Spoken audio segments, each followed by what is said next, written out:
Bibliothèque nationale de France. Pour célébrer les 400 ans de la naissance de Molière, la BNF propose une riche programmation. Cette conférence interroge la place et le rôle des femmes dans les pièces de Molière.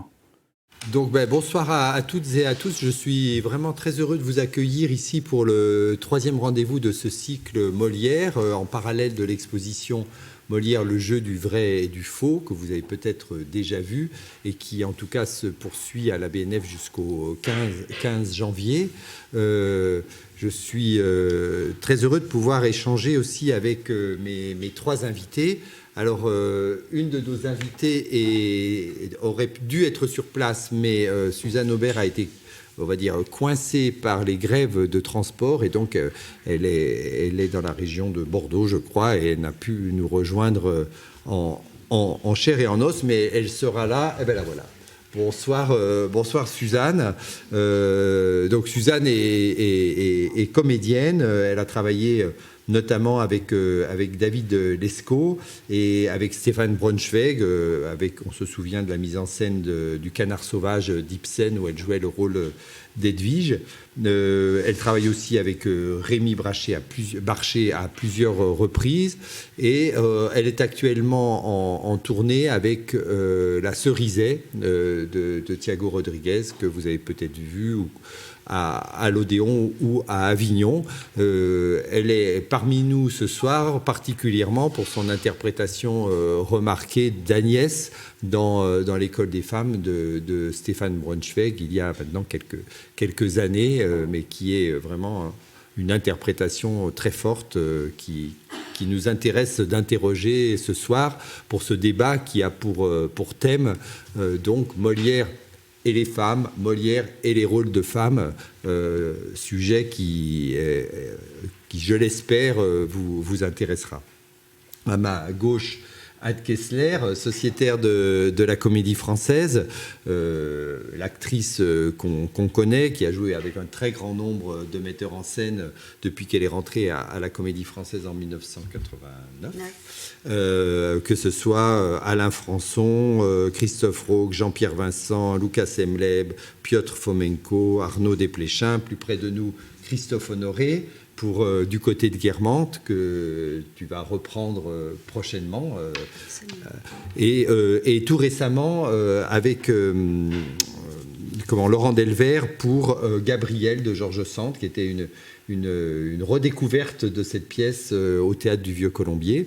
Je dirais aussi que tu es metteur en scène, monté depuis Grief, de très bonne mémoire au Vieux-Colombier, jusqu'à aujourd'hui de nombreuses pièces, et peintre, ce qui n'est pas anecdotique, puisque il y a une vraie œuvre de peintre d'Anne Kessler, et aussi cette œuvre est présente dans les spectacles, notamment dans ce spectacle qui a été joué la saison dernière au studio de la Comédie Française, Extrait de femmes, d'après Molière, et qui visite, on en dira un peu plus tout à l'heure, les différents rôles de Molière, différents personnages de femmes de Molière.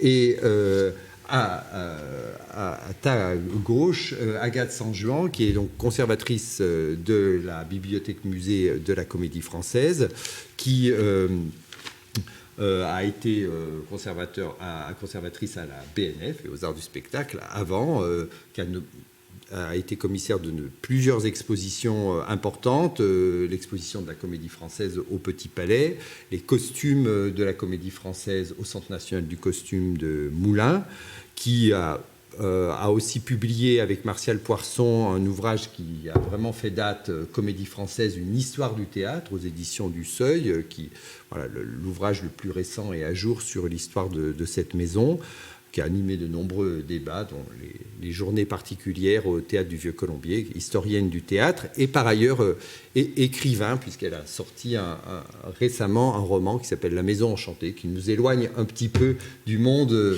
du théâtre, mais pas celui du patrimoine, puisqu'il porte sur le monde de l'estampe. Alors, pour commencer cette rencontre, j'avais envie qu'on parle, avant de parler des rôles, qu'on parle de Molière et des femmes à l'époque de Molière, non pas pour revenir sur les polémiques, est-ce que Armande Béjart est la fille de Molière? Non, elle ne l'est pas, et ça ne nous intéresse pas beaucoup. En revanche, et c'est vers Agathe que je me tourne d'abord, quelle était la place des femmes dans la troupe de Molière? Il y a peut-être un certain nombre de clichés sur le sujet. Est-ce qu'elles avaient le pouvoir, pas le pouvoir? Comment Molière, quelle place il donnait aux femmes dans sa troupe? Eh bien, cette place était quand même assez considérable, ne serait-ce que parce que la compagne, on va dire, des premières heures, c'est Madeleine Béjart, qui est vraiment une très grande comédienne, et sans doute qu'au début, c'est un peu dans le sillage de Madeleine Béjart que Molière s'est inscrit et a été engagé dans cette... Enfin, c'est associé à elle, vraiment comme un tandem. Et puis, on va dire structurellement, administrativement parlant, la place des femmes est tout à fait comparable à celle des hommes dans le fonctionnement des troupes au XVIIe siècle, puisqu'elles ont droit au chapitre exactement comme les hommes. Les troupes étaient structurées en société, c'est-à-dire qu'elles passaient à un acte devant notaire qui répartissait, on va dire... qui réglait un petit peu le fonctionnement de ces troupes. Et donc, c'est tout à fait évident dans les documents d'archives qu'on possède sur Molière, qui sont quand même très rares, hein, mais on a quand même un certain nombre d'éléments.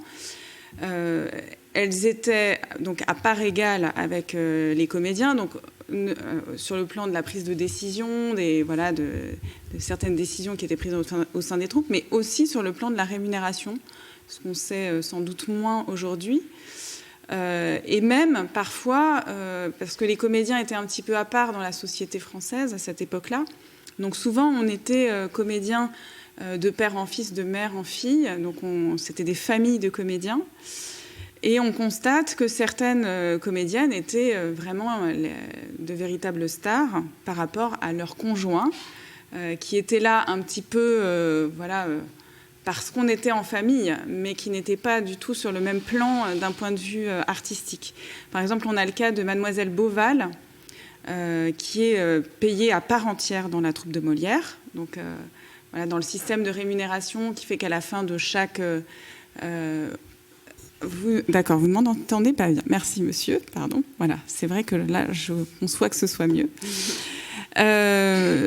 Oui, en fait, traditionnellement, les comédiens s'assemblaient après la représentation, comptaient combien ils avaient gagné, déduisaient les frais et se partageaient tout de suite la recette, le bénéfice de la recette, en parts, selon un système de parts. Donc, les comédiens les plus talentueux étaient titulaires d'une part entière, et puis il pouvait y avoir des demi-parts ou des quarts de part.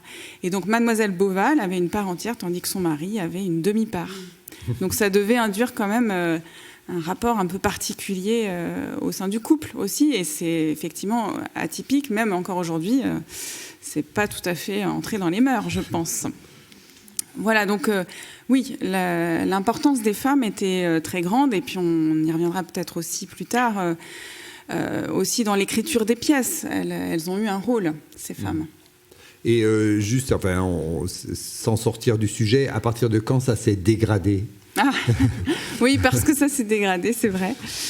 Eh bien, ça s'est dégradé bien après Molière, au temps de la Comédie Française, puisque Molière est mort en 1673 et la Comédie Française a été créée en 1680 à partir de la fusion de deux troupes, donc sa troupe, ce qui restait de sa troupe, et la troupe de l'Hôtel de Bourgogne. Et en fait, au début du XVIIIe siècle, donc la nouvelle troupe a pris exactement le même fonctionnement que les troupes classiques au XVIIe siècle. Et au début du XVIIIe siècle, les femmes, les actrices ont pris la mauvaise habitude de se faire représenter à l'Assemblée des comédiens par leur mari. Et donc, petit à petit, elles ont perdu, en fait, du pouvoir et parfois même le droit de prendre part aux décisions du fait de leur défection. Voilà. Mais après, c'est une histoire qui est pleine de rebondissements. Par exemple, au milieu du XVIIIe siècle, c'est très étrange. Il y a une période où, tout d'un coup, on voit instituer une sorte de comité de femmes qui vont administrer le théâtre. Alors, ça a l'air d'être malheureusement d'assez courte durée. Mais on sent qu'il y a eu une réaction à ce moment-là, voilà, de quelques femmes qui ont essayé de prendre le pouvoir au sein de la troupe, et sans doute qu'on leur a laissé, puisque ça devait être des tâches assez écrasantes quand même, d'administrer un théâtre en même temps qu'on joue. Et alors, en faisant un grand saut dans le temps, Anne Kessler, est-ce que aujourd'hui, l'égalité règne à la Comédie Française et dans le monde du théâtre, comme elle règne, dit-on, par exemple, au Théâtre du Soleil, où chacun est sur le même plan? Est-ce qu'on peut dire qu'il y a une difficulté à être une comédienne femme dans la troupe? Non, moi, je ne le ressens pas comme ça du tout. Je ne l'ai jamais ressenti. En revanche, c'est un vaste débat, parce que je pense quand même que... en tant que femme, la façon dont on a été élevée, la façon, ça s'induit quand même partout, je trouve. Enfin, je ne sais pas comment expliquer ça. C'est pas parce qu'on est dans la troupe que tout à coup on va enlever toute notre éducation ou toute notre.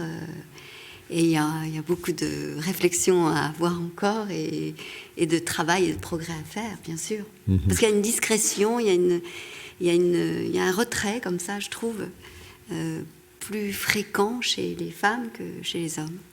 Je le constate. Et on peut être doyen, ou plutôt doyenne de la Comédie Française, si on est une femme. Ah oui, bien sûr, puisque le doyen ou la doyenne, c'est pas la personne la plus âgée, c'est la personne qui est là depuis qui est là depuis longtemps. Donc, par exemple, aujourd'hui, Claude Mathieu est donc notre doyen. Mm-hmm. Et voilà. Mm-hmm. Alors, un mot, Suzanne Aubert, je pense que vous nous entendez. Est-ce que, alors au-delà de la Comédie Française, dans le monde du théâtre tel qu'il est aujourd'hui, est-ce qu'il y a une difficulté à être une comédienne par rapport aux comédiens, ou est-ce que vous ressentez qu'il y a un traitement assez égal des femmes dans les troupes que vous avez, les distributions auxquelles vous avez appartenu? J'ai la sensation qu'en tout cas, il y a la tentative que ce soit le plus égal possible, bien sûr. Mais moi, pour revenir en plus sur ce qu'on disait auparavant, j'ai l'impression que là où se situe l'inégalité, et c'est aussi un peu ce que j'imagine être la défection des femmes à l'Assemblée, par exemple, de la Comédie Française, j'imagine que c'est aussi une question... de rapport aux enfants, à la maternité par exemple. Et je crois que pour les femmes, ce qui est plus difficile, c'est par exemple un jour d'avoir des enfants. Où là, quand on a la chance d'être déjà installé, par exemple, de connaître plein de gens, ça peut bien se passer. Mais sinon, on peut très vite, comme on dit dans ce métier-là, sortir des radars. Et ça, je pense que c'est une vraie difficulté, par exemple, pour les jeunes comédiennes où il y a des âges comme ça, où il y a un choix à faire qui, je trouve, n'est pas forcément aussi fort chez les hommes. Au XVIIIe siècle, en fait, la maternité au théâtre est considérée comme, c'est cité comme ça dans les archives, dans une maladie interdite.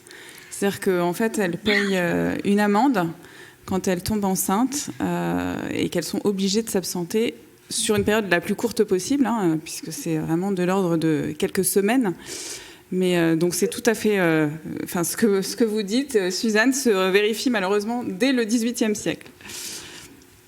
Et c'est au XVIIIe siècle qu'il y a eu ces femmes qui ont pris un peu plus de pouvoir. C'était peut-être lié à ça. Oui, et d'ailleurs, ces débats sur ces maladies, entre guillemets, qui ont lieu donc, dans les années 1770-1780, il y a une très forte réaction des comédiennes au sein de la troupe qui s'élèvent contre cette pratique de l'amende qu'on inflige à ces comédiennes.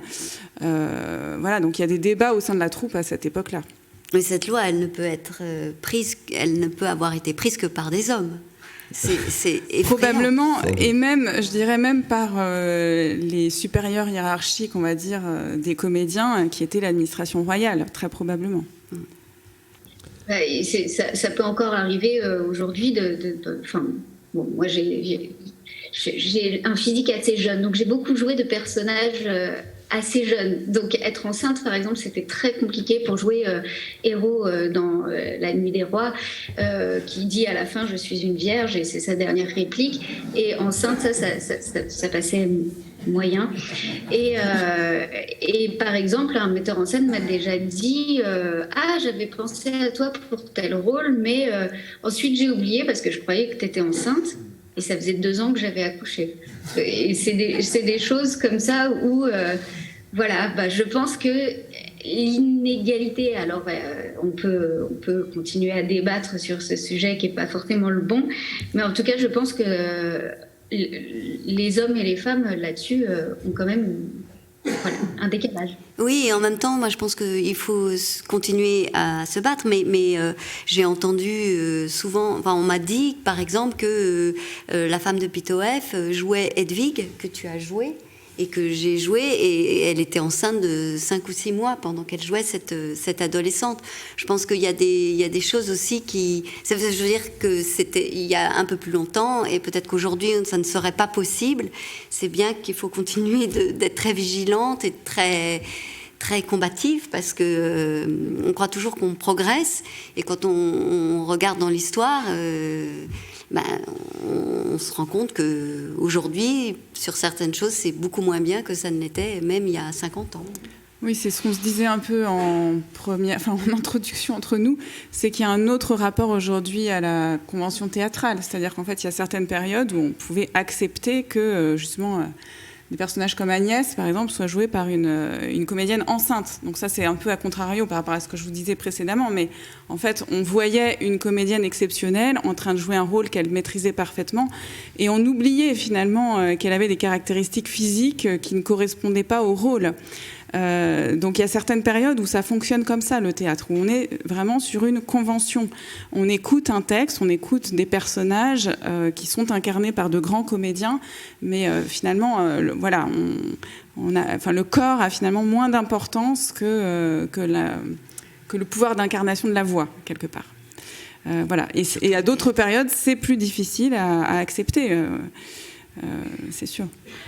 En tout cas, voilà, c'était important, je pense, de replacer effectivement le rôle des actrices dans la troupe de Molière, et de montrer, comme on le disait, qu'effectivement l'évolution, elle n'est pas linéaire, elle ne va pas toujours vers le progrès et le mieux, et que donc c'était peut-être pas si mal pour les femmes dans la troupe de Molière, mais qu'en était-il des personnages et des rôles? Alors je voulais juste vous citer quelques lignes de Catherine Yegel que vous pourrez trouver dans le catalogue de l'exposition, où il y a à la fois des textes sur Molière et sa postérité, des textes, on va dire, de chercheurs et de spécialistes, et aussi des témoignages d'artistes. Et Catherine Yegel, c'est-à-dire presque cet entretien avec elle qui nous a incité à faire ce débat, nous disait « Molière a écrit pour les hommes et pas pour les femmes. Les grands rôles chez Molière sont pour les hommes. Les servantes sont des personnages d'une grande humanité. Elles jouent le rôle des mères absentes, mortes le plus souvent, et prennent la défense des jeunes gens. C'est ce qu'elles ont de passionnant. Mais on ne connaît pas leur vie intime. Elles sont là pour sauver la situation, pour prendre en charge la folie de leur maître. On ne sait pas si elles aiment, si elles sont aimées, si elles rêvent de se marier. Elles ne parlent jamais d'elles. Pour une actrice, ce sont des personnages assez frustrants à jouer. J'aurais préféré jouer les rôles d'hommes qui sont bien meilleurs, même les valets comme Scanal. Donc j'ai trouvé cette affirmation très, très forte, intéressante. Anne, justement, par rapport à propos d'extraits de femmes, au contraire, tu dis les meilleurs rôles chez Molière, c'est pour les femmes. Alors, qu'en est-il, et comment ces propos de Catherine Yegel te font réagir? C'est très intéressant, et je comprends. Je ne peux pas dire que ce qu'elle dit n'est pas clair, intelligent, et je peux très bien comprendre ce qu'elle veut dire, mais d'abord, il n'y a pas que des servantes chez Molière, et c'est vrai que souvent les personnages de servantes sont les plus beaux, enfin sont très très beaux pour moi, en tout cas. Moi, je les trouve passionnants, les personnages de femmes de Molière. J'ai la sensation que Molière n'enlève pas son âme de poète pour quand il se met à faire parler une femme. Je pense que effectivement, il est un homme et il fantasme la femme. Mais enfin, il est artiste et il s'en approche. Et lorsqu'on doit les incarner, on n'a pas la sensation de pas faire parler une femme. D'ailleurs, quand on lit dans la littérature, on voit bien les romanciers qui font parler des femmes. On se demande s'ils ont été femmes ou s'ils ont... Et puis il y a aussi la chose, c'est que il n'y a pas une si grande différence, en tout cas pour moi, entre un homme et une femme, et ils aiment, ils souffrent, ils désirent des choses, et alors... enfin, je suis pas très claire, mais... comment dire, parce que tu me mets tout de suite la parole de Catherine Non, mais ce qui était très beau dans ton spectacle, c'est que tu montrais que finalement tous ces personnages que tu incarnais les uns à la suite des autres, ils formaient presque une vie. Oui. Donc ça, c'était une sorte de démonstration finalement. Oui, moi peut-être qu'on peut redire un tout petit peu justement ce spectacle, comment il a été construit, parce que tu avais déjà beaucoup de Molière, c'était pas frustré d'avoir joué des personnages de Molière, mais c'était plutôt rempli déjà de rôles de femmes que tu as voulu en ajouter à ton répertoire. Oui, absolument, mais c'est parce que je suis partie de Louison, et puis ensuite je jouais Agnès, et puis après je devenais les sœurs des femmes savantes, et puis bref, Célimène, Arsinoé. Donc je les ai vraiment approfondies. Je les ai trouvées profondes, paradoxales, humaines, vivantes, attachantes. Et je rêvais qu'au sortir de ce spectacle, ceux qui l'auraient vu auraient dit « Mais moi, je trouve que ce sont les plus beaux rôles ». Et j'aurais aimé aussi que les acteurs qui sortent de ce spectacle aient envie d'aller jouer les femmes de Molière, comme les actrices ont envie d'aller jouer Harpagon, le misanthrope. C'est tout à fait normal d'avoir envie de jouer les rôles qu'on n'aura peut-être pas. Enfin, c'est tout à fait normal aussi d'avoir envie d'explorer les rôles masculins. Mais honnêtement, je trouve qu'ils sont indissociables l'un de l'autre. Ils s'aiment, ils se déchirent, ils se moquent, enfin, je trouve pas que ça soit intéressant de dire qu'ils sont ou plus beaux. Alors ils sont plus centraux. Ils ont le rôle titre. On connaît l'avare, on connaît le misanthrope, on connaît le malade imaginaire. C'est les rôles titres, c'est les rôles principaux. Mais est-ce que ce sont les plus beaux rôles ? Non, je ne suis pas convaincue. Non. Et d'ailleurs, est-ce qu'on sait un petit peu, enfin, quand Molière écrit ses pièces, est-ce que justement les actrices dont on parlait ont une influence sur la manière dont il écrit ou pas en fait Oui, parce qu'en fait, Molière, il écrit pour des acteurs et pour des actrices. C'est-à-dire, il se sert en fait des qualités artistiques de sa troupe pour écrire. Et alors, il y en a certains exemples, mais l'exemple le plus fameux, celui qui est toujours cité et qui est vraiment repris d'anecdote en anecdote, c'est celui de, justement, Mademoiselle Beauval. Mademoiselle Beauval, donc, c'était une des comédiennes de sa troupe, et elle avait un rire très communicatif. Donc, il a écrit Zerbinette, Nicole, pour elle. Donc, des rôles qui ont des scènes comme ça, qui sont, j'imagine, très difficiles à jouer. Oui. Les actrices qui doivent jouer ça, elles sont très angoissées. Ouais, c'est ça, parce qu'il faut embarquer le public dans ce rire, et c'est pas forcément évident, j'imagine. Et donc, il a écrit ces rôles pour cette comédienne-là, et il l'a fait en fait pour tous ces comédiens et ces comédiennes. C'est-à-dire que il ne part pas de rien, il part du matériau humain qu'il a sous la main, voilà, avec ses caractéristiques, ses qualités. Et il pense à ses acteurs en écrivant. Donc, je pense que vraiment, ça c'est quelque chose qui est peut-être un peu occulté, qu'on a essayé d'expliquer un peu aussi dans cette exposition. Il n'est pas seul, Molière. Il écrit avec d'autres, pour d'autres, et donc pour ses actrices et ses acteurs. Et qui a créé le rôle d'Agnès dans... Alors, c'est Catherine Debry. Alors, Catherine Debry, justement, ça rejoint ce qu'on disait aussi sur la Convention. Quand elle a créé le rôle d'Agnès, elle avait 32 ans. Donc, c'était pas du tout une jeune fille qui sort de l'adolescence. Et elle l'a joué jusqu'à, je sais plus, une soixantaine d'années, jusqu'à ce qu'elle prenne sa retraite. Et tout le monde, effectivement, réclamait Mademoiselle Debry dans le rôle d'Agnès et n'imaginait pas une autre comédienne. Et évidemment, il n'avait pas choisi Armande Béjart pour incarner Agnès. Très, très évident. Donc, parmi les rôles centraux, justement...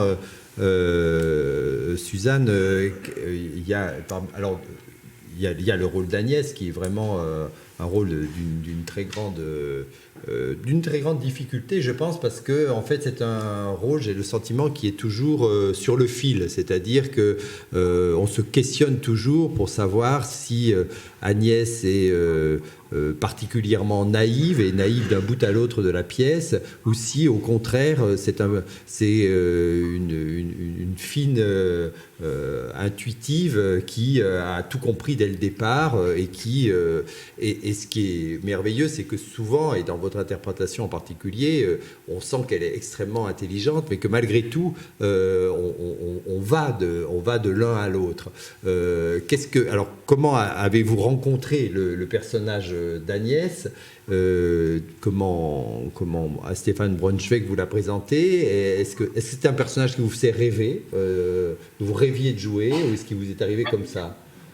Non, j'ai même été assez surprise quand Stéphane m'a parlé en me disant j'ai un projet et j'aimerais que tu joues Agnès dans l'école des femmes.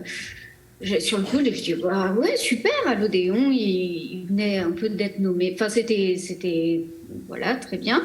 Puis j'ai relu la pièce et je me souvenais des images qu'on a. Donc, j'avais vu la mise en scène de Jean-Pierre Vincent avec Lynne Thibault, qui est une actrice que j'aime énormément.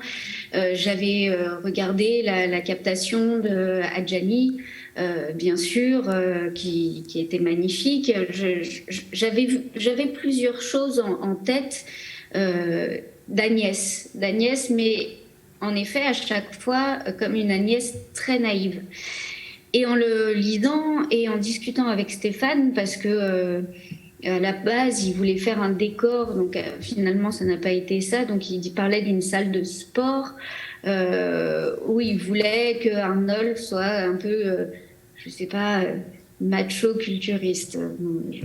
Et je me souviens que c'est Claude Duparfait qui était distribué dans le rôle d'Arnolphe et que finalement, il y avait quelque chose qui collait pas tout à fait. Donc, c'est devenu une sorte de... sans juger. C'est devenu une sorte de prison de verre, quoi. C'est plus parti là-dessus. Et à partir de là, moi, j'ai plongé dans un trip des personnes, de tous les enfants, ou voilà, même au-delà de rôle de femme, tous les enfants qui n'ont pas eu accès au monde. Tous les enfants auxquels on cache des choses. Alors, ça a été assez passionnant parce que, par exemple, je crois que c'est au début de Moon Palace de Paul Auster où il cite comme ça tous les noms des enfants qu'on appelle les enfants sauvages, entre guillemets, donc qui ont une intelligence, mais qui est pas l'intelligence du savoir. Et puis, j'avais même lu des choses sur Natacha Kampusch qui avait été enfermée donc, pendant des années et puis qui, quand elle sort de là, elle n'avait pas les codes.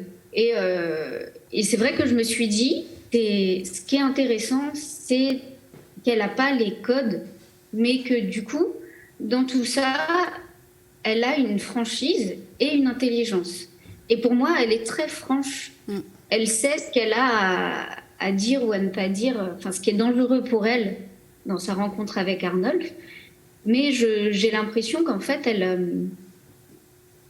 c'est une femme qui s'assume plutôt fortement au vu de ce qu'elle a vécu. Je ne sais pas si c'est très clair ce que je dis, mais... Si, en fait, effectivement, on a le sentiment d'ailleurs que c'est une femme forte, peut-être aussi qui progressivement, au cours de la pièce, il y a une prise de conscience progressive et une force qui monte et qui fait qu'elle devient indépendante de l'emprise qu'avait sur elle Arnolphe quand elle était plus Disons qu'elle enfant. découvre, à mon sens, le plaisir de la vie de Horace. Et en fait, à partir de ce moment-là, elle le dit elle-même.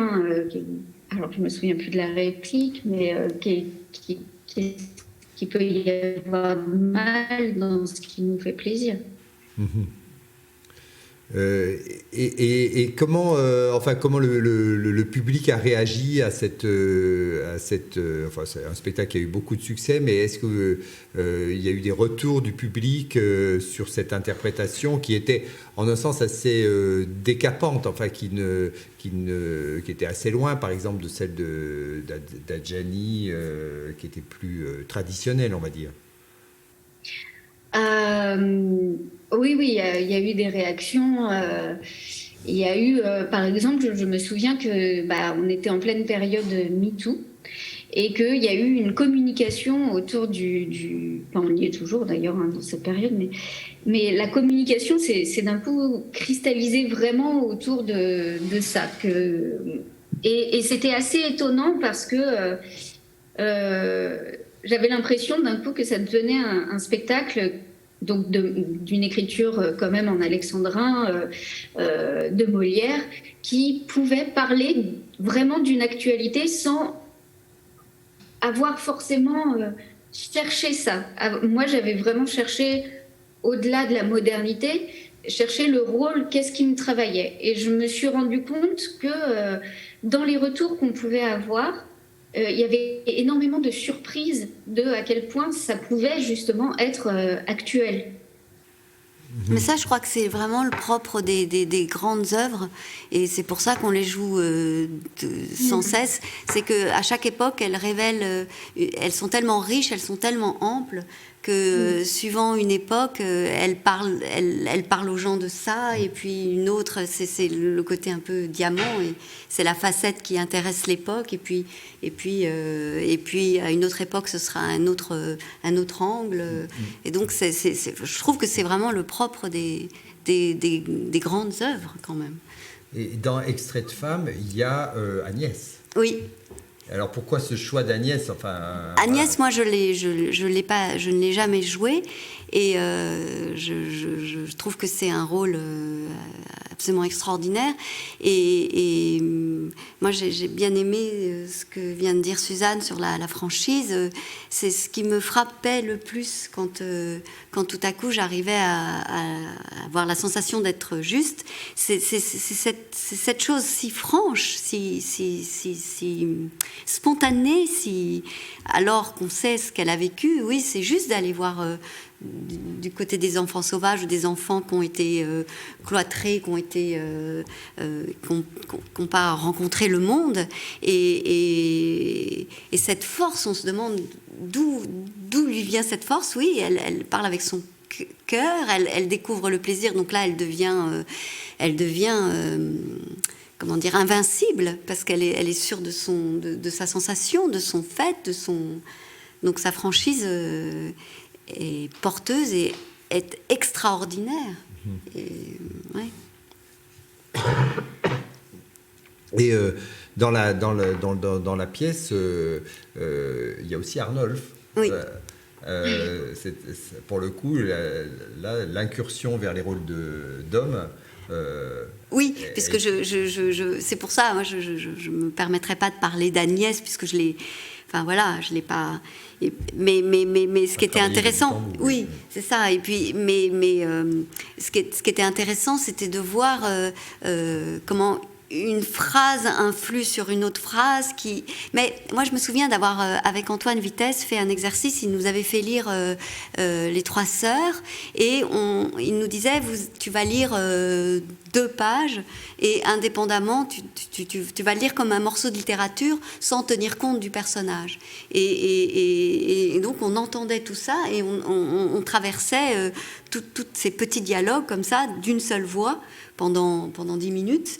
Et avec Arnolphe, Agnès, j'avais la sensation de faire un petit peu ça, c'est-à-dire de considérer cette scène comme un poème, enfin en tout cas comme quelque chose qui... C'est la même personne qui a pris la plume, c'est la même personne qui écrit, c'est la même personne qui parle. Donc il y avait certainement du féminin... Enfin je ne sais pas ce que c'est que le féminin et le masculin. Pour moi c'est quand même très... Enfin il y avait du féminin chez Arnolphe, du masculin chez... Enfin je veux dire, il y avait tout était mélangé. Et pourtant on entendait très très bien la situation, le dialogue, le conflit, la chose qui s'entende pas, la chose qu'il ne faut pas dire, la gêne qui s'empare d'Arnolphe, le malaise, le mal-être, parce qu'il arrive, il est très sûr de lui, il sait très bien ce que va être sa vie, et puis tout à coup il est face à une personne qui est pas tout à fait ce qu'il attendait, qui est plus du tout ce qu'elle était, qui lui pose des questions, qui lui répond si franchement, et lui, il est embarrassé, il est beaucoup plus névrosé, beaucoup plus voilà. Et ça, c'était assez passionnant de voir la complexité de cet homme face à cette jeune fille. Et Suzanne, dans le rapport avec Claude Duparfait, justement, il y a la construction du couple, si je peux me permettre. Est-ce que cette notion de féminin, masculin, des fragilités finalement d'Arnolphe qui sont progressivement révélées, de sa folie amoureuse et autoritaire, c'est apparu aussi, ça s'est construit aussi dans le rapport à votre partenaire? Ah oui, complètement. Je me souviens donc il y a les scènes à la fin où à un moment Claude se met en slip en lui disant je te cajolerai, je te bichonnerai, et il s'était mis à chanter une fois je te cajolerai. Voilà, il nous faisait quelque chose de terrible à la fois, mais c'était marquant à quel point, en effet, je me suis dit, ah là, en fait, Agnès, elle est ancrée. Elle sait ce qu'elle veut, ce qu'elle ne veut pas. Lui, par contre, Arnolphe, qui a un rôle que je trouvais extrêmement complexe, parce enfin, finalement, Agnès, elle parle peu, mais ce qu'elle dit, elle le dit d'une façon où elle grandit au fur et à mesure et on sait où elle va. Enfin, moi, j'avais la sensation qu'elle me donnait de la force aussi. Et j'avais l'impression qu'Arnolphe, il passe son temps à faire des allers-retours. Dès la première scène, il est pas sûr de lui quand il parle à ses camarades, à ses servants. Il ne sait jamais où se situer vraiment. Et du coup, c'est vrai qu'en face de ça, dans le couple, entre guillemets, moi, j'ai eu l'impression d'être vraiment dans la possibilité de juste lui envoyer une forme de... comme disait Anne, une forme de franchise, parce que lui aussi, sa fragilité était vraiment... il était friable il est friable face à Agnès, quoi. Oui, c'est extraordinaire. Complètement. Alors, il y a d'autres personnages de femmes. On a évoqué un peu les servantes. Peut-être, Agathe, est-ce que tu peux nous dresser, peut-être rapidement, mais la typologie, enfin, les différents types de femmes qu'on trouve chez Molière? Oui, alors, déjà, il y a toutes celles qui se situent dans le cadre familial. Parce que donc les strates de la société sont représentées, et en premier lieu celles qui se trouvent au sein de la famille. Donc il y a des mères, il y a des filles surtout. Des mères, il n'y en a pas tant que ça finalement. Et elles sont justement des personnages parfois un peu poussés, un peu extrêmes, les filles. Dans la famille aussi, on peut inclure quand même les servantes et les soubrettes, parce qu'elles font à cette époque-là vraiment partie de la famille. Et puis, ce qui est intéressant, c'est que ça, c'est des personnages qu'on peut analyser un peu comme des types, quelque part, qu'on retrouve dans le reste du répertoire dramatique à l'époque. Et puis, il y a des personnages comme ça, plus poussés, comme celui d'Agnès, dont on vient de parler, qui pourraient se rapprocher de ces fameux caractères qui font la particularité du théâtre de Molière. puisqu'on dit que c'est un homme qui a vraiment inventé le théâtre les caractères au théâtre. Alors évidemment, qui sont plus flagrants dans des personnages comme Harpagon, le misanthrope, Argan, etc. Mais quand même, je me dis que peut-être Agnès ou Célimène, ce sont des personnages qui s'approchent de ces caractères parce que justement, ils ont un caractère d'universalité. Donc que ce soit donc l'ingénue Agnès qui n'est pas si ingénue que ça, c'est ça qui est intéressant, c'est que en fait ça montre un caractère qui n'est pas figé, c'est-à-dire qui évolue dans le temps. Donc Agnès, elle part d'une situation d'innocence et elle évolue, elle va découvrir le plaisir, le désir.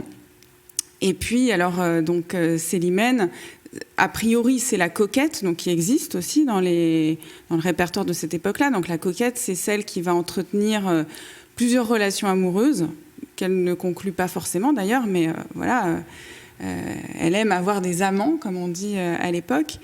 Mais elle est versatile aussi vis-à-vis de ces relations avec ses amants. Donc elle a une complexité qui en fait véritablement un caractère aussi, je trouve.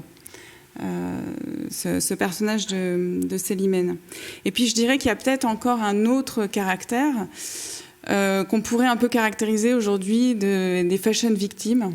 Donc les précieuses, les femmes savantes, celles qui cèdent un peu trop au travers de la société, peut-être. Voilà. J'espère ne pas en avoir oublié. Peut-être que vous allez compléter. Non, mais il y en a plein. Mais c'est par exemple, oui, les femmes savantes, j'aurais toujours envie de les défendre quand même plus que, que les précieuses aussi. Mais comme la pièce a pas, les femmes savantes, c'est une pièce là aussi, c'est une grande œuvre, c'est une pièce très forte. Je pense que Molière constate des choses comme ça qui évoluent et c'est presque une pièce de science-fiction. Il se dit alors si on donnait absolument le pouvoir aux femmes et si tout à coup elles se mettaient à en savoir plus et en savoir tout court, et qu'est-ce qui se passe, où l'homme va-t-il... c'en est fini de la phallocratie, c'en est fini et voilà, il met ça en lumière et c'est quand même assez intéressant, assez vertigineux, mais comme je le disais tout à l'heure, je pense que c'est toujours il faut toujours combattre, c'est toujours il y a progrès et puis il y a régression et puis il y a progrès et puis il y a régression et moi je considère que quand un auteur écrit Les femmes savantes, il y a quand même une envie de montrer un portrait d'une société qui devrait ou qui pourrait évoluer voilà. Donc il me semble que pour Les femmes savantes, justement, qui est quand même, alors là c'est des personnages qui sont ridicules, enfin en tout cas qu'on peut jouer comme ridicule pour faire rire, et que c'est peut-être là où la lecture du metteur en scène est particulièrement importante et où elle peut faire basculer les choses d'un côté ou de l'autre. Mais je pense que ça, c'est vrai d'une manière générale pour toutes les œuvres. La direction d'un metteur en scène, d'une metteuse en scène, peut faire...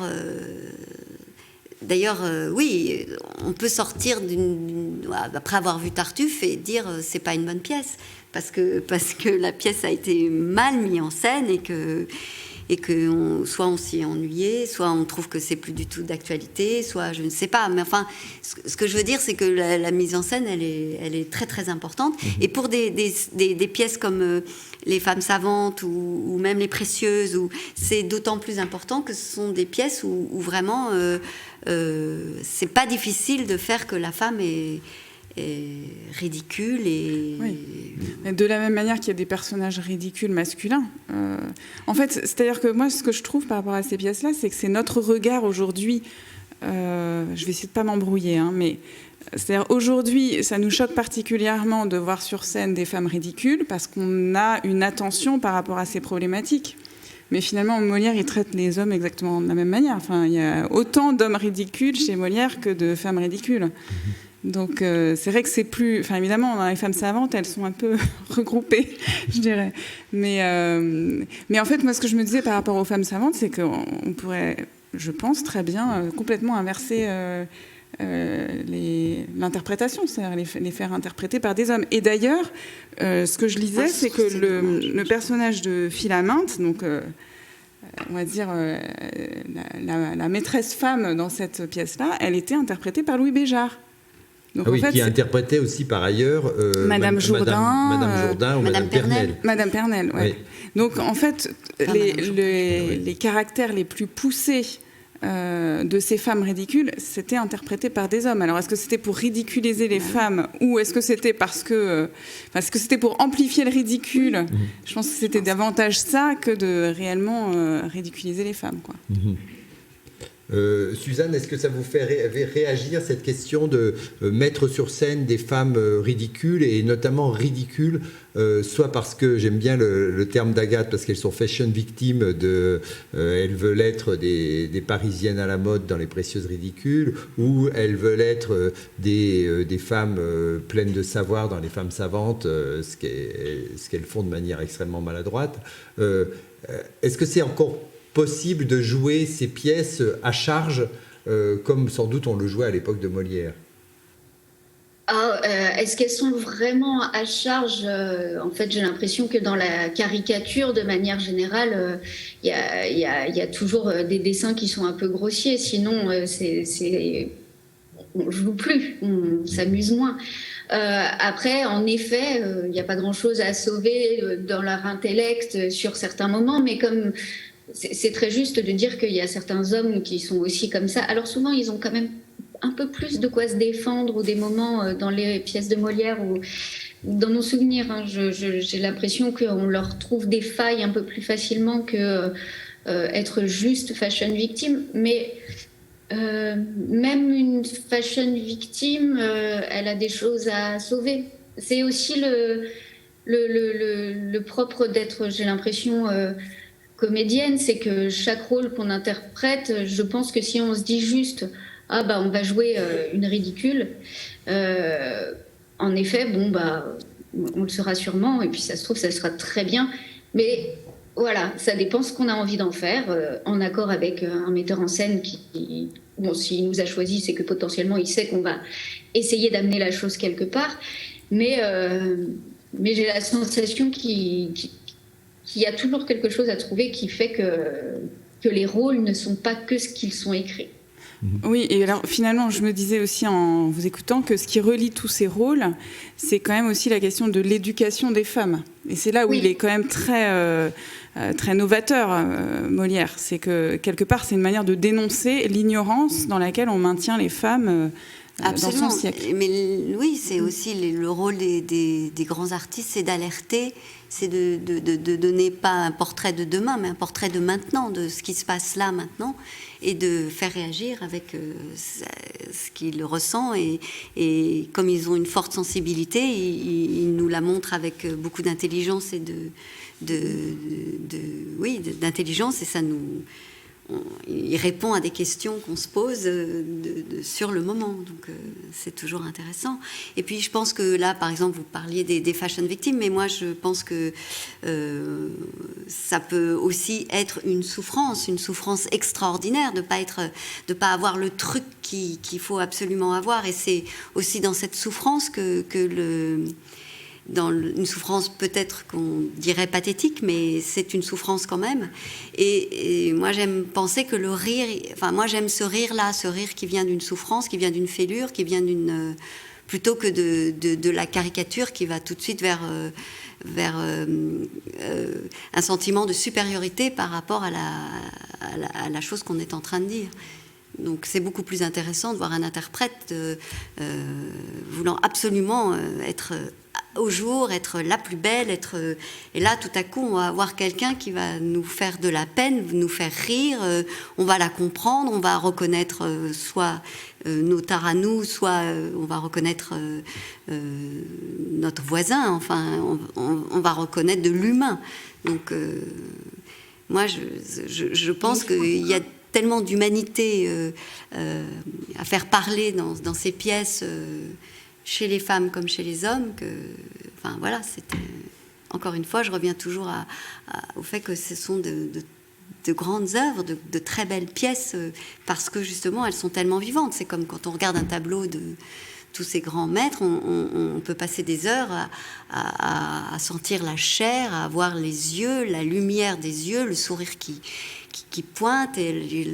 Enfin, c'est tellement humain ce qu'on est en train de voir que c'est vivant, quoi. On a du vivant devant soi et on n'a plus le temps de se poser la question ridicule par ridicule. Alors, il y a un rôle qu'on n'a pas du tout évoqué parce que peut-être il est un peu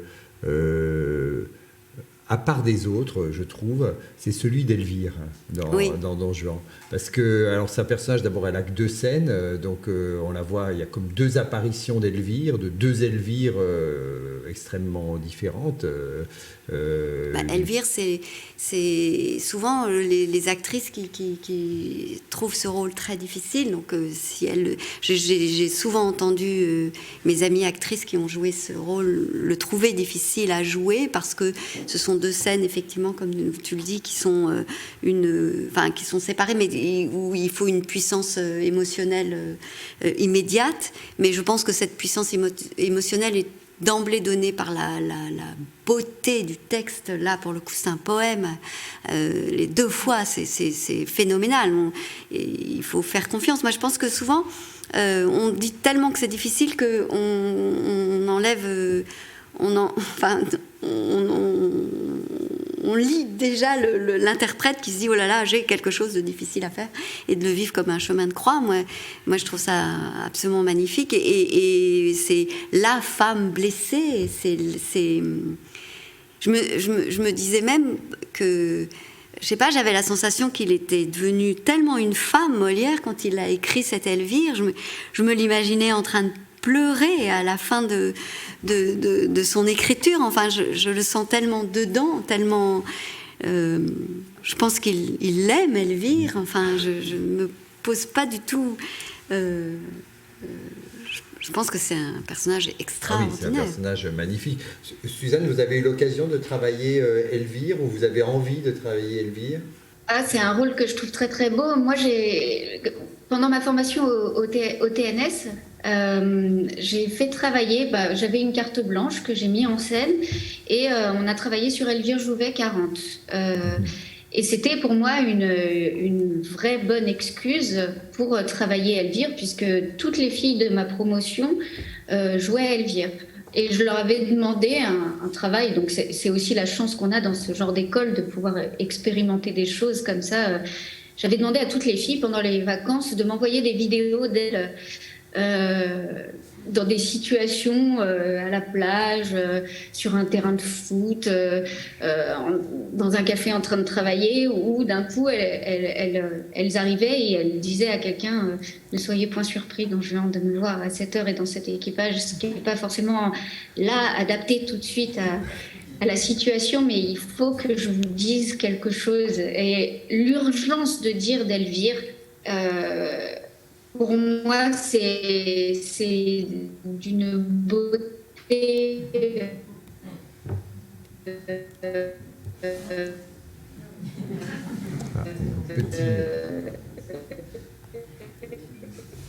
un petit ralentissement de la liaison, en fait.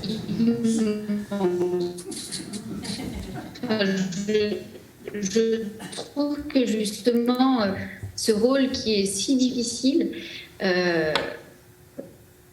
j'ai pas entendu un truc. Je crois qu'il y a un décalage. Il y a eu un petit problème de liaison, mais c'est rétabli. Ok. Vous disiez quoi? Pardon. Non, on avait envie que tu redises ce que tu venais de dire parce que c'était beau, mais on a été un peu... Voilà. Sur la beauté. Tu disais la beauté de ce rôle. Oui, la beauté de l'élan d'Elvire, comme dit Jouvet, dès la marche d'Elvire dans son arrivée, on doit sentir sa décision, son urgence de dire. En fait, je trouve que ce rôle de femme, là où il est précieux, c'est qu'il a une urgence de dire. Et derrière, presque la logorée amoureuse, c'est quelque chose qui est très physique au final.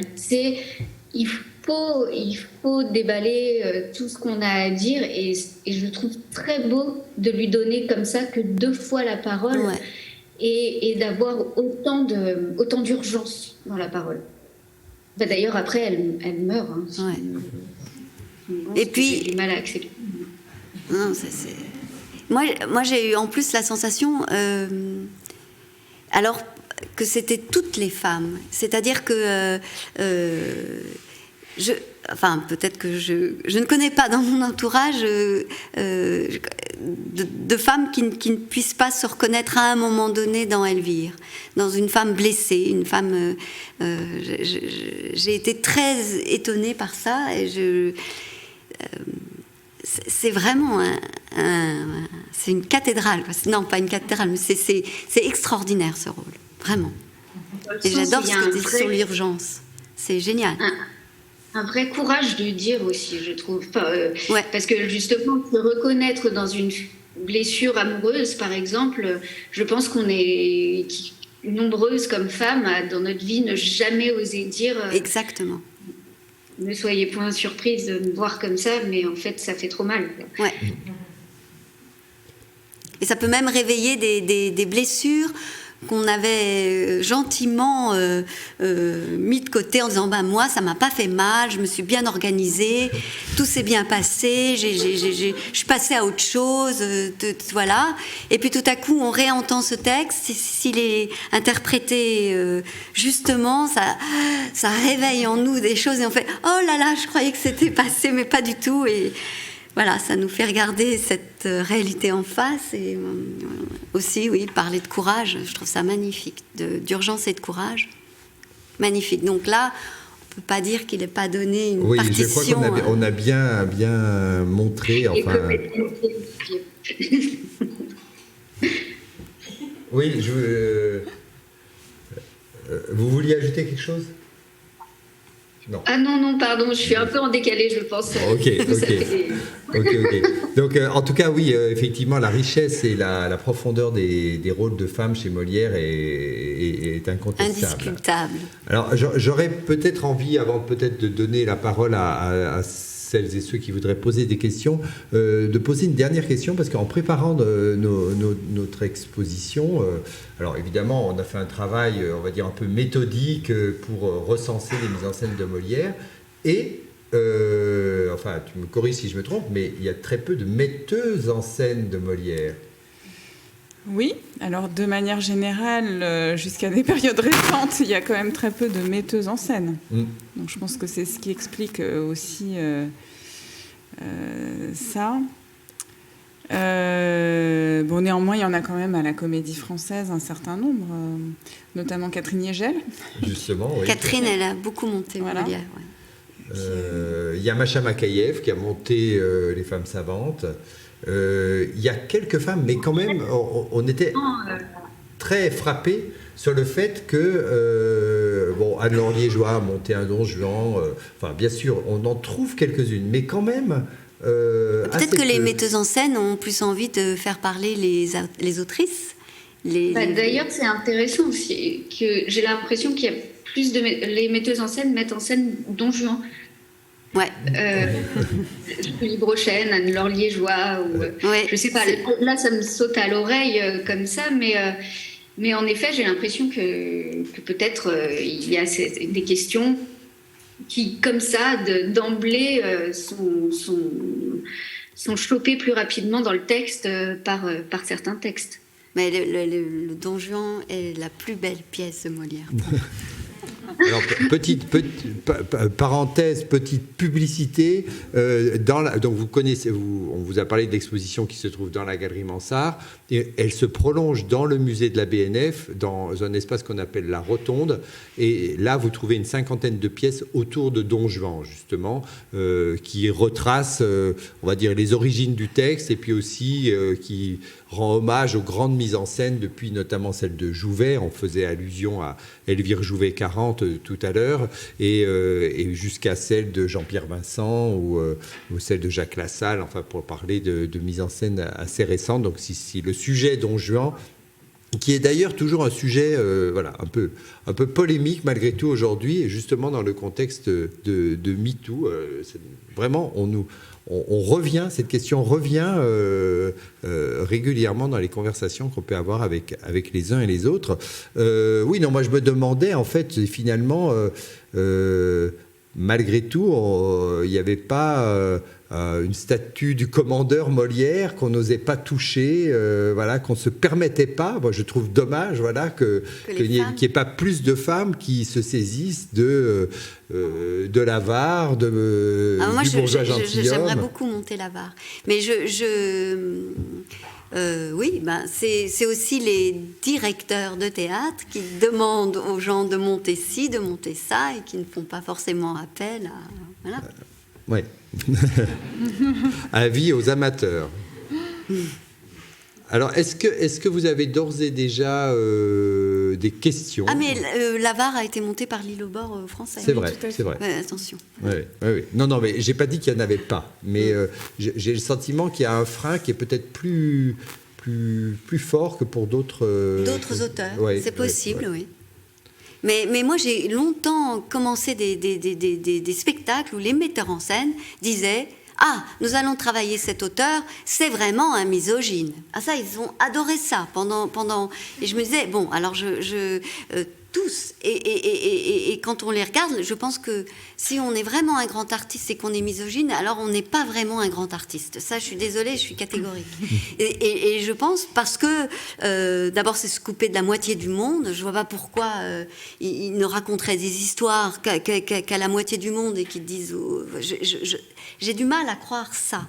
Et je pense souvent que c'est leur propre misogynie qu'ils mettaient en valeur et c'était eux qui lisaient la pièce comme ça. Parce que souvent, on n'est pas là pour montrer... Les auteurs n'écrivent pas des pièces avec des bien sûr, ils ont beaucoup de défauts, les personnages. Mais ils sont humains, ils sont jaloux, mais ils sont humains.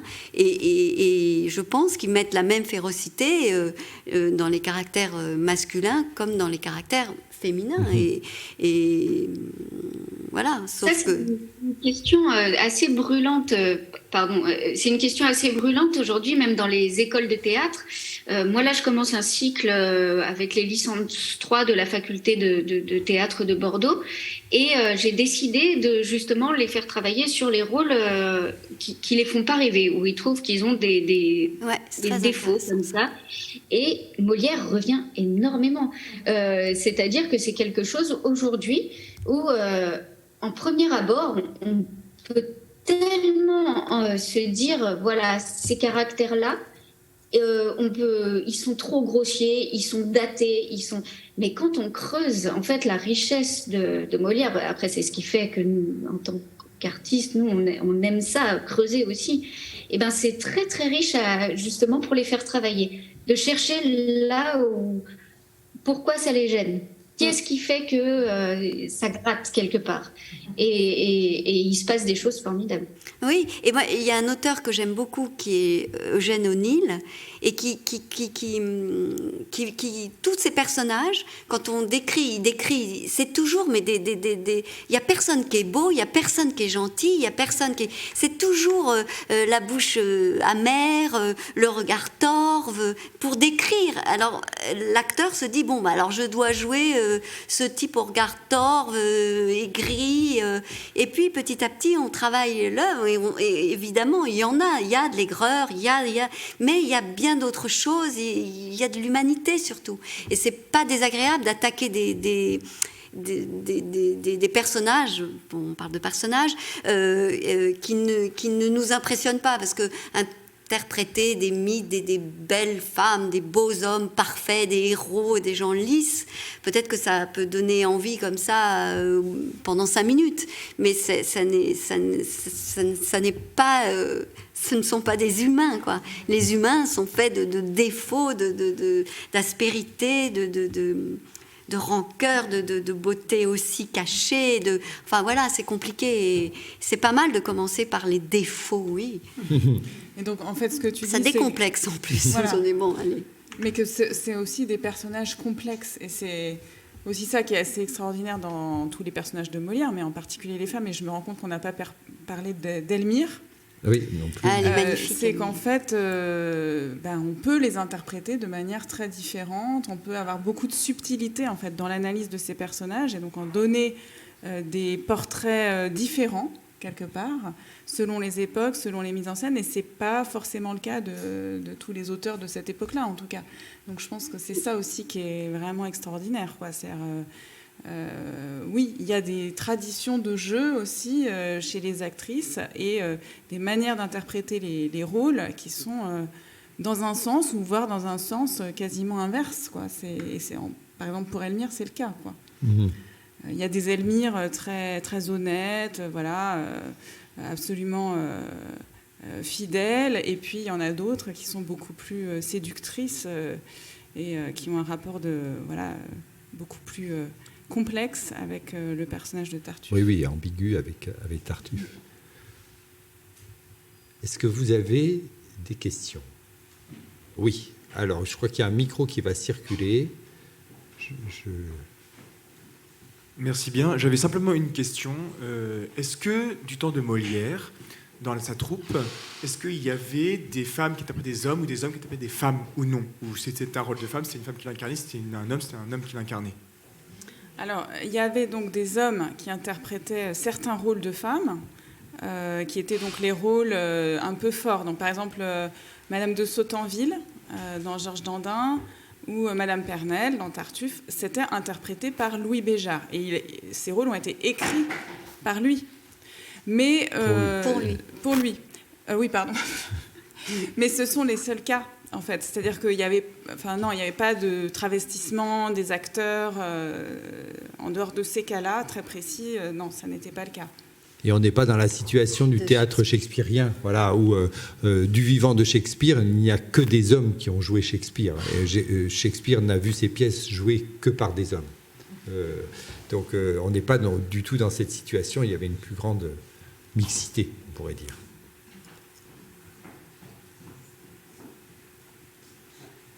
Bonjour, merci pour toute cette conférence. Et je voulais poser surtout une question à Anne Kessler, parce que je vous avais vu jouer extrait de Femmes, et la première scène des femmes savantes entre Armande et Henriette. Et je voulais savoir quel conseil, là, vous donneriez pour jouer ces deux femmes-là. Qu'est-ce qui revient, qu'est-ce qui est central selon vous, hein, ça reste une question de subjectivité, mais... Qu'est-ce qui serait central dans ces deux rôles-là et dans cette scène-là en particulier? Je crois que je ne pourrais pas répondre vraiment, mais l'intérêt, c'est ce sont des sœurs... je ne sais pas quoi vous répondre. Je me sens bête, parce que Qu'est-ce qui t'avait attiré dans ce choix de scène, en fait? C'était justement ce qui me troublait, c'est que je ne faisais rien. Je veux dire, je disais juste... Alors, pour le coup, ce n'était pas Arnolphe, Agnès, c'était encore plus... Je disais juste... Et je me sentais quelqu'un d'autre au moment où je ne changeais rien, je ne faisais rien, je n'avais aucun... je n'avais aucun projet ni sur l'une ni sur l'autre, et alors que je parlais, je me sentais extrêmement différente, et je les aimais énormément toutes les deux, et j'aimais leur relation, et je la trouve très juste. Oui, je trouve qu'elle est faite de beaucoup de souffrance, que c'est une position par rapport à la mère, par rapport au père, que on a la sensation qu'il y en a une qui a choisi le chemin de la mère et l'autre qui s'est dit, pour exister, pour recevoir un peu d'amour, je vais choisir le père, puisqu'elle m'a tellement pris ma mère que je vais aller vers le père. Et en allant vers le père, est-ce qu'elle va agir comme elle a l'impression que son père aimerait qu'elle agisse? Et il y a toutes ces choses-là qui induisent, mais je pense que le père et la mère, pour ces deux-là, ce serait peut-être le chemin. leur relation à leur papa et à leur maman. Merci. Est-ce qu'il y a d'autres questions?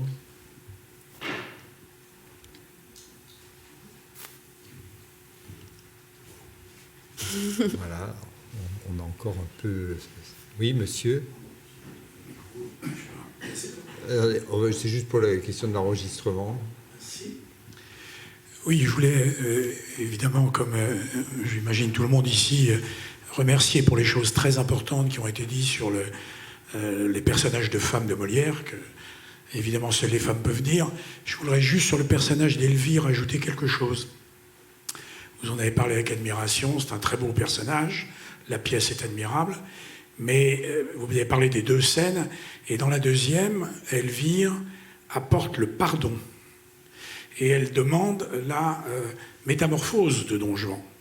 Alors c'est dans un contexte évidemment très chrétien qui est celui du XVIIe, celui-ci l'est beaucoup moins, et on est plus sur les problématiques de MeToo qui ne sont pas du tout les mêmes, mais il faut se rappeler qu'à l'époque, pour une femme, d'avoir été considérée d'épouser un homme et que cet homme l'abandonne est à peu près une des pires avanies qu'elle peut subir.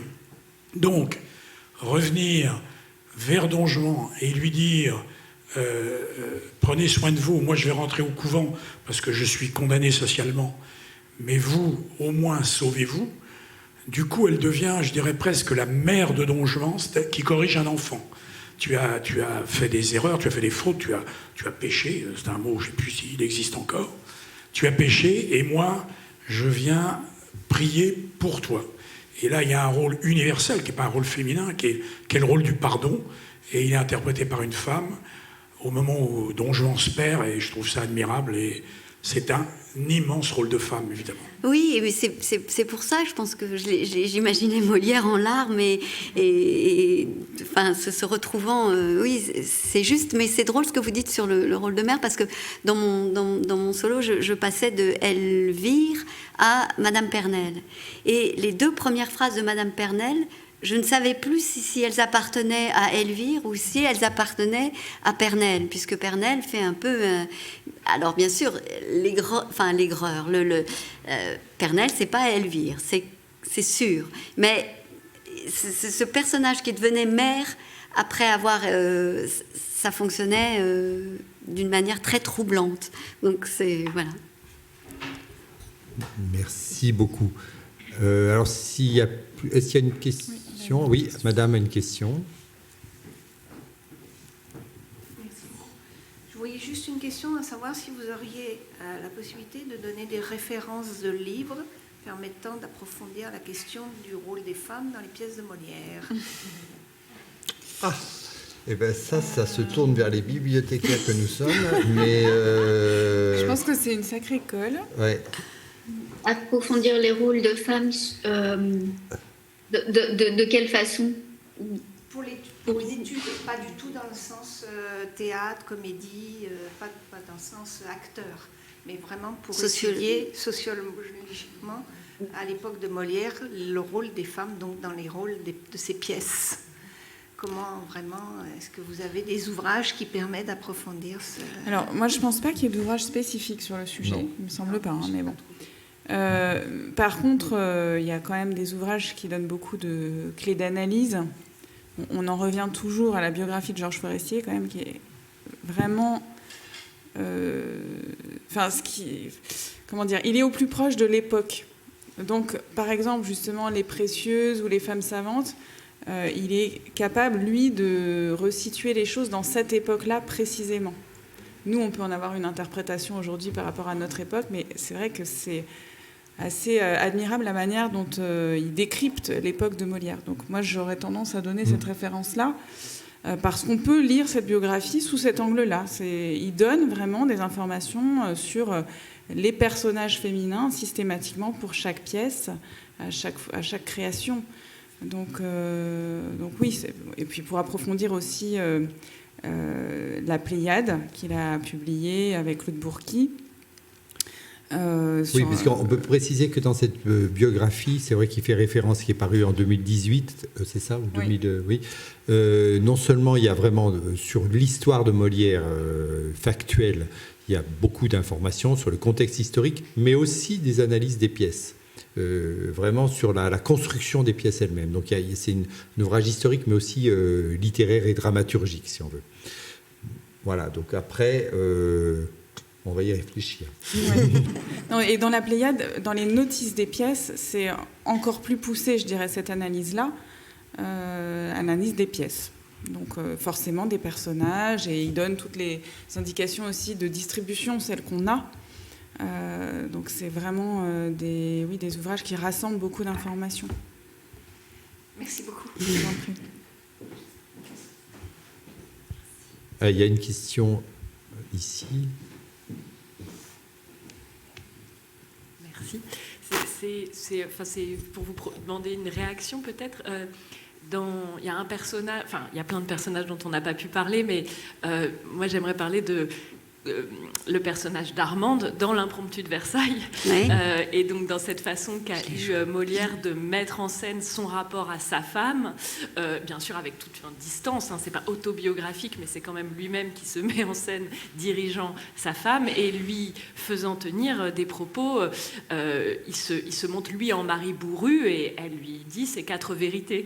Et comme on le voit en ce moment dans le spectacle Jean-Baptiste Armande et les autres, mis en scène par Julie Déliquet à la Comédie Française, et qui montre un Molière avec un rapport assez ambigu. En tout cas, on peut pas écrire ça en étant misogyne, et en même temps, il se met en scène en train de tenir des propos relativement, en tout cas de rudoyer sa femme. Et donc cette figure de lui-même, est-ce que vous, quand vous le voyez sur scène en ce moment à la Comédie Française, ça vous fait réfléchir sur sa façon d'écrire les rôles de femmes? C'est-à-dire que comme c'est Julie Déliquet qui a mis en scène, elle a beaucoup valorisé Armande, valorisé. Mais moi,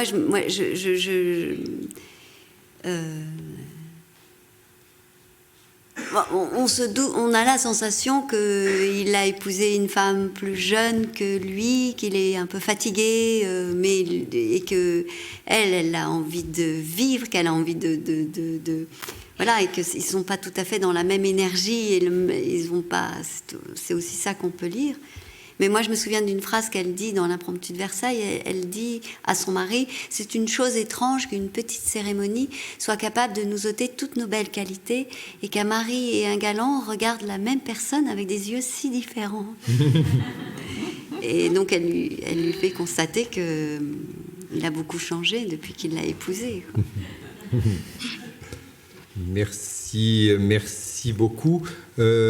Écoutez, merci beaucoup Suzanne d'avoir été avec nous malgré les aléas de la SNCF. Ouais. C'était un plaisir de vous entendre et de vous voir. Merci Anne, merci Agathe, merci à tous et à tous. Et puis, à bientôt. Donc, prochain rendez-vous Molière de la BNF, en dehors de l'exposition, c'est mardi prochain à 18h30 au Grand Auditorium, Le Malade imaginaire, interprété par la troupe de Molière-Sorbonne, qui est donc un malade imaginaire avec l'ensemble des divertissements, donc l'ensemble de la musique et des divertissements, et avec un spectacle, comme on dit, historiquement informé, c'est-à-dire qu'on peut y retrouver les costumes de l'époque, la diction de l'époque. Donc vraiment, si vous êtes libre, voilà, ça vaut la peine de découvrir ce malade imaginaire-là. À très bientôt. Au revoir. Merci.